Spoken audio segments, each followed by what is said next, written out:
il n'y a plus de terrorisme. L'économie marche plutôt bien. Il y a plus de croissance en Israël que n'importe où ailleurs, dans le monde développé. Les Palestiniens sont divisés. Les Arabes sont pris par la révolution. Et on oublie que l'histoire ne fait jamais du surplace. On ne se rend pas compte. On croit qu'on fait du surplace. 2 semaines avant la révolution en Égypte, Moubarak était sûr qu'il était là jusqu'à la fin de ses jours. Et qu'elle allait pouvoir transmettre le pouvoir à son fils. On croit ça. La première intifada a commencé alors que tout allait très bien. J'ai un souvenir limpide de ces journées de décembre 87. Tout allait bien. Il n'y avait aucun problème.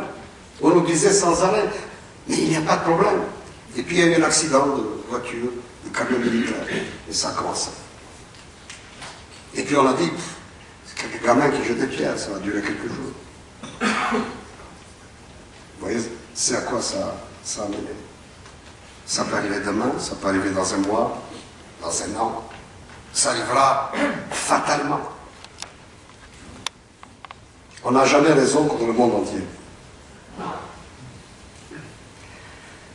Et donc, pourquoi nous nous adressons, on peut dire aussi, mais enfin, c'est votre problème. Nous, on est là pour aider autant qu'on peut, mais c'est vous qui votez, c'est vous qui payez le prix du sang, c'est vous qui payez les impôts. Nous ne sommes pas citoyens, c'est vrai.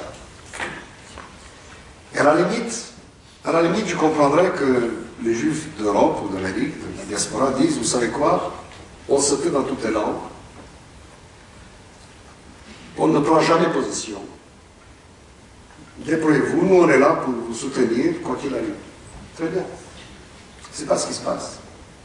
On entend que la droite. On entend que les annexionnistes, on entend que les légitimistes. Alors ça ne va pas. Vous voulez qu'il y ait débat, qu'il y ait débat. Mais de grâce, qu'il y ait un vrai débat. Qu'on cesse d'accuser des patriotes d'être des traîtres sous prétexte qu'ils ne suivent pas à la lettre servilement les consignes du gouvernement le plus responsable que nous ayons depuis la création de l'État. Dernier point. Si je dis que le combat pour se débarrasser des territoires doit être mené quelle que soit l'attitude de ceux d'en face, ce n'est pas seulement pour des raisons démographiques. Ce n'est pas seulement pour des raisons morales, parce que l'occupation est problématique moralement. C'est pour des raisons morales internes. L'occupation est en train de tuer la démocratie israélienne. Elle est en train de ronger notre ressort moral. Vous ne vous rendez pas compte, parce que vous n'y vivez pas. Il y a là encore affaissement des structures mentales et morales du peuple d'Israël. On accepte aujourd'hui des choses que, si on m'avait dit il y a 10 ans qu'il en serait question, j'aurais dit, mais vous l'avez, ce n'est pas possible. Dès cela aussi, il faut prendre conscience. Et c'est dû à quoi?